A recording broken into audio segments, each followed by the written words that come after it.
My name's Chan, I'm a knee surgeon here. I've been a consultant knee surgeon for 18 years in the UK. So one of the commonest procedures I perform is a knee arthroscopy. It's a knee preserving exercise as opposed to replacement where we take the whole joint out and replace it.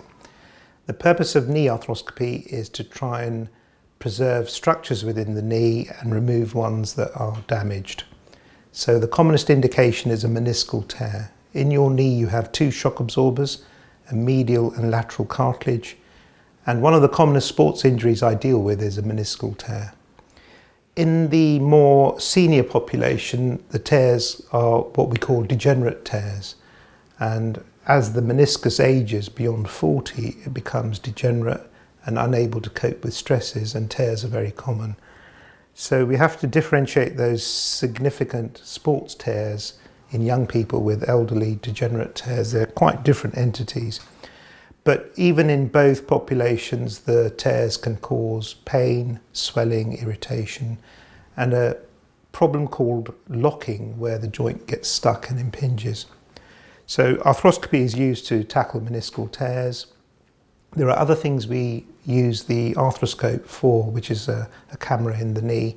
We remove debris, we remove big loose chunks of bone and cartilage, and we can use the camera in the knee to visualize structures and anatomy to guide ligament reconstruction. So the other very common operation performed arthroscopically is an arthroscopic assisted ligament reconstruction of the anterior cruciate ligament. Patients who have arthritis, who are young and small, focal defects in the cartilage can also be treated with arthroscopy with a procedure called microfracture to encourage scar tissue formation. And as science evolves and as technology emerges, we are using keyhole preserving techniques to try and stimulate cartilage, to regenerate cartilage.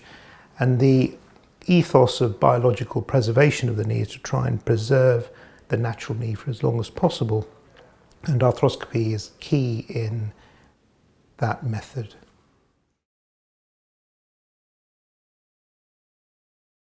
Most arthroscopies are day cases. Very occasionally, if people have a big ligament reconstruction, they have pain or swelling, they stay overnight. The procedure is done under general anaesthetic. It's a quick operation, 15 to 20 minutes. We put a tourniquet on the thigh, small incisions either side of the knee joint. Camera goes in, instruments go in, and we do the necessary procedure. Patients wake up with a tight bandage. They can sit up, walk straight away. Not everyone needs crutches, and most patients go home within a few hours of surgery. Once home, the recovery is really dependent on what we've done. So a simple cartilage trim takes a couple of weeks to get over and about 4 weeks to achieve strength and confidence building. With ligament reconstruction, things take longer, can take between 4 and 6 weeks to recover. Patients can drive as soon as they're confident. The bulky dressing comes off at 2 days, and most people are driving within a week or so of an arthroscopy. It's a bit longer with ligament reconstruction. The nasty risks are very rare: infection, blood clots, swelling, bleeding. And if any of those things are going to manifest, they happen early. And most patients are reviewed after surgery at 2 to 3 weeks. We don't use stitches, so you don't normally need to go and see a practice nurse or your GP for stitch removal. We tape the skin, and we encourage the dressings to be kept clean and dry for a couple of weeks. But you can cover the leg and shower quite quickly.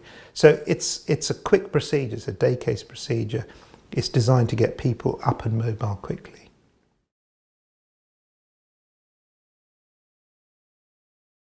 Arthroscopy in general, done for the right reasons, has excellent results.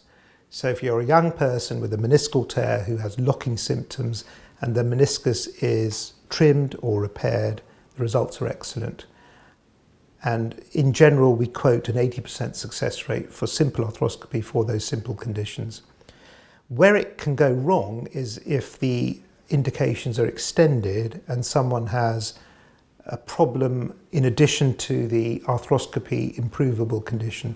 So if you've got a meniscal tear and arthritis and someone treats your meniscal tear, you'll do less well than someone who hasn't got arthritis if you have got arthritis. So The bad press for arthroscopy has been where people have used it to treat arthritis rather than arthroscopy improvable conditions. In the old days, people washed out knees and it was thought that that would be of benefit. But we now know that arthritis and arthroscopy are not compatible in terms of a therapeutic option. So, done for the right reasons, outcomes can be excellent. In my practice, I often see patients who've had conservative management for months and months, and their MRI has shown a cartilage tear, they're young, their livelihood is disrupted, their ability to exercise is disrupted, and they've had physio, they've had injections, and injections do not cure cartilage tears. If you've got a knee that's locking and you're in pain and you're disabled by your knee, an arthroscopy is a good option, and the sooner you're referred in and that condition's treated, in my opinion, the better.